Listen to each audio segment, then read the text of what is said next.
Have you ever worked with a toxic coworker who got away with absolutely everything? I've helped thousands of people get out and over their toxic jobs. And one of the top questions they ask is, why don't toxic people get fired? There are a few reasons why toxic people never get fired or held accountable for anything that they do in general, while you get held to higher standards. The good news is, once you know why your toxic coworker is getting away with everything at work, you will know exactly how to deal with them and be unscathed, especially when you realize the fifth reason. It starts with something that has been embedded into working culture. It is everywhere. It is undeniable, yet no one ever talks about it. Sociopathy is rewarded in corporate America. I came up the corporate ladder in the era where Steve Jobs was the model of leadership. Everyone wanted to be like him. Remember that era in the 2010s where aspiring CEOs were like wearing black turtlenecks pretending to be him? In fairness,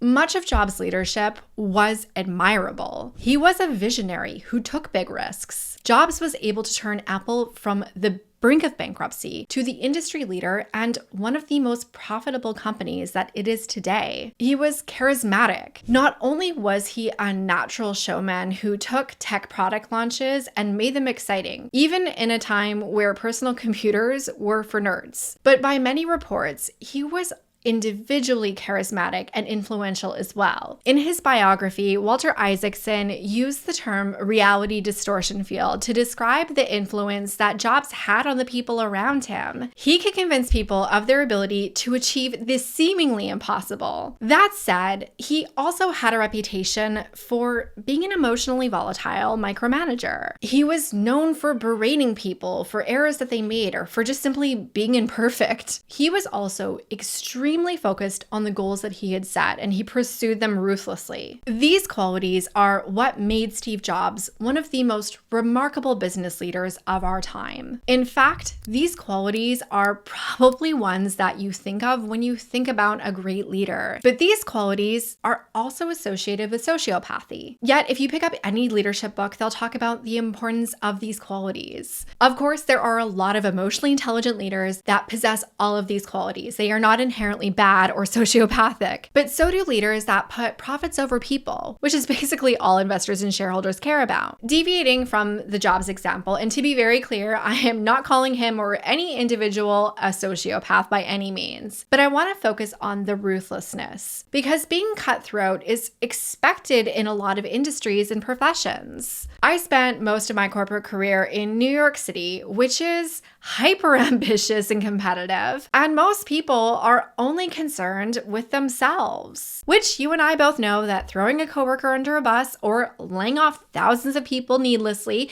to maximize quarterly profits are awful things to do. That ruthlessness is associated with success. So when your toxic boss does something toxic, they're not going to pay for it. They get promoted for it. Which brings me to the second reason why toxic people don't get fired at work.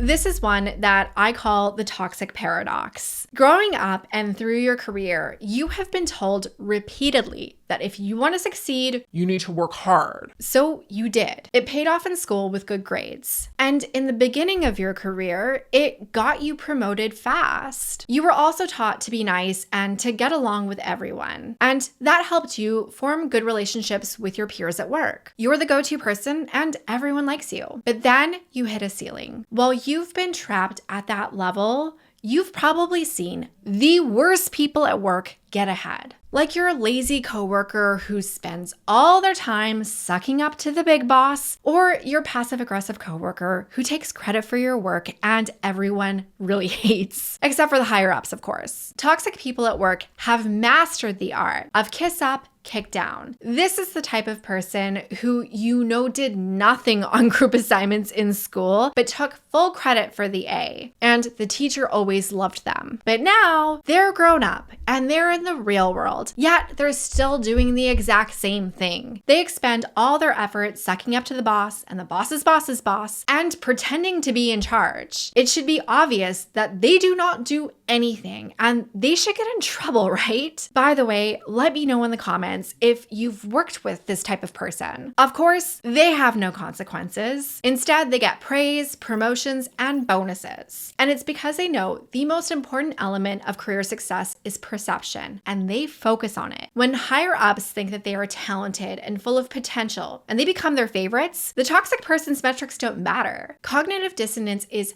powerful, and leadership will justify a lack of measured performance to advance their favorites. I have heard from so many people who even got blamed for their toxic coworkers' lack of productivity, which is unhinged. If you've ever picked up a toxic coworker's slack, you probably get it. And the most frustrating part isn't even that management doesn't notice. It's that if you raise any of your concerns, they gaslight you and act like you're the problem. Chad has a lot going on. Surely you're able to take on some extra to help the team. It almost goes without saying that if Chad doesn't do his work, someone's gonna take the blame, and maybe that's gonna be you. That is, if the toxic person that you work with isn't directly sabotaging you. I have heard literally thousands of stories of toxic coworkers who made up vicious gossip or kept crucial information that set others up to fail. And the same amount of stories from toxic bosses who made sure to minimize your work, your impact, and your opportunities. They know they are inadequate, but instead of fixing themselves, they drag you down to their level. And these are dynamics that a lot of my clients have gotten stuck in because they have post-toxic job syndrome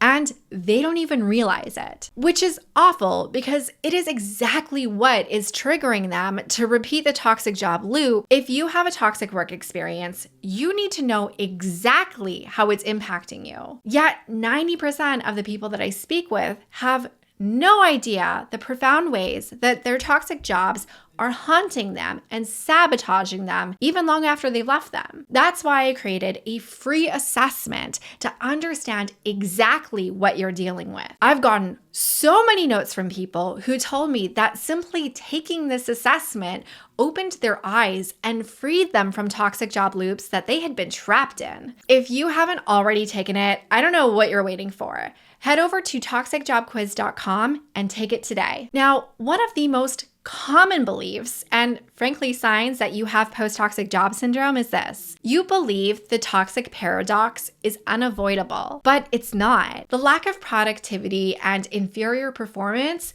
would not fly with good leadership, nor with the toxic vibes that they radiate. Good leaders measure what matters, and even if they like someone, they can separate feelings from facts. They also know that having toxic people on the team is corrosive and it's gonna destroy it. To be honest, a good leader is going to see through a toxic person's BS and they're not gonna stand for it. Which brings me to the next reason why your toxic coworker won't get fired. I have said it before and I will say it again. Toxic work environments are created and enabled at the top, but when the wrong people are advancing, because the wrong things are being rewarded and the toxic paradox has advanced inadequate people, the problem proliferates. There are a couple of things that go into this. For starters, most companies underinvest in leadership training. I have spoken to so many people who have gotten promoted but have never received any sort of management or leadership training. New manager training creates the foundation for effective leadership and leadership success. Without it, leadership doesn't develop. And quite frankly, it sucks. And FYI, shout out to my friend Mac, who has a channel dedicated to new manager training. Even if you are just an aspiring manager,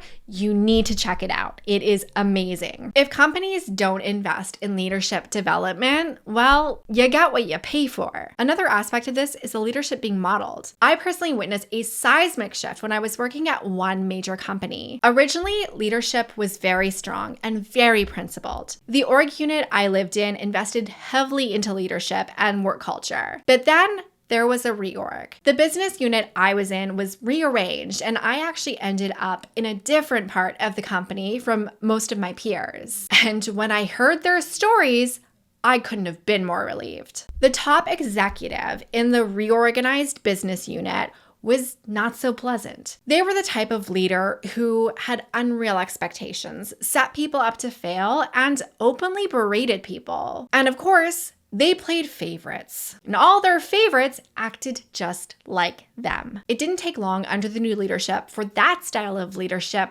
to trickle down the organization. Leaders who had been previously amazing to work for started modeling this type of leadership, and very rapidly the work environment declined. The final aspect of this is something that we touched on earlier in this video, the type of people who gravitate towards power. Of course, there are the psychopaths that I love talking about. I actually have a whole video on them. But understanding the dynamics of trauma and the psychology of human need, I have seen a lot of people who pursued leadership for validation or to feel powerful or important.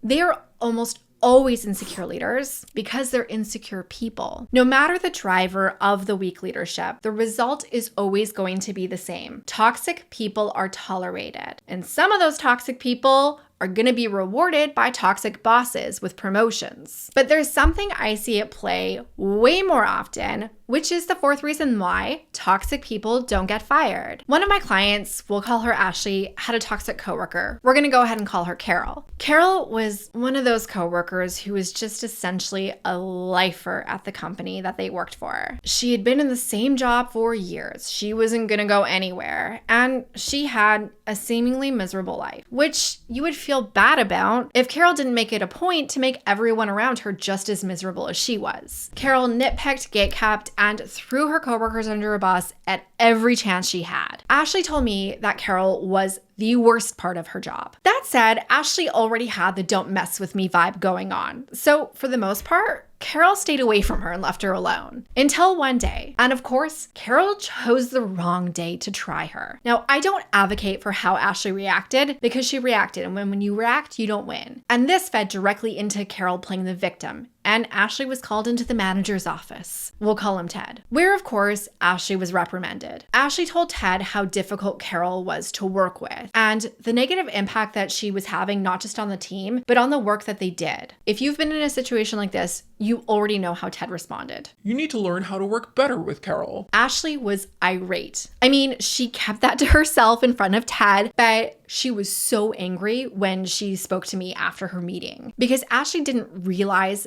this one thing. Carol was the bigger problem. Ted had no idea how to deal with Carol. He was not able to control her. And he knew that if he tried to reprimand Carol, she would essentially lose her shit, file complaints, and cause all sorts of headaches for Ted. But Ashley wouldn't. And I don't even think that this was even an intentional knowing, but on some level, Ted realized that everyone else would do their best to keep the peace while Carol destroyed it. Once Ashley realized this, she was able to adapt her strategy. Ashley knew that Carol was the bigger problem, but also that made her the bigger liability. Knowing this, Ashley knew what chips she had to play and how to play them. And she did so effectively that a few months later, Carol was let go. The key way that Ashley did this was actually by reversing the fifth reason why toxic people don't get fired and weaponizing it against them. I have alluded to this throughout this entire video because it is the most powerful mechanism at work, and toxic people know exactly how to exploit it. They know that their reputation matters way more than results, and that it doesn't matter what their coworkers or even their direct reports think of them, only the higher ups. And once they establish influence with them,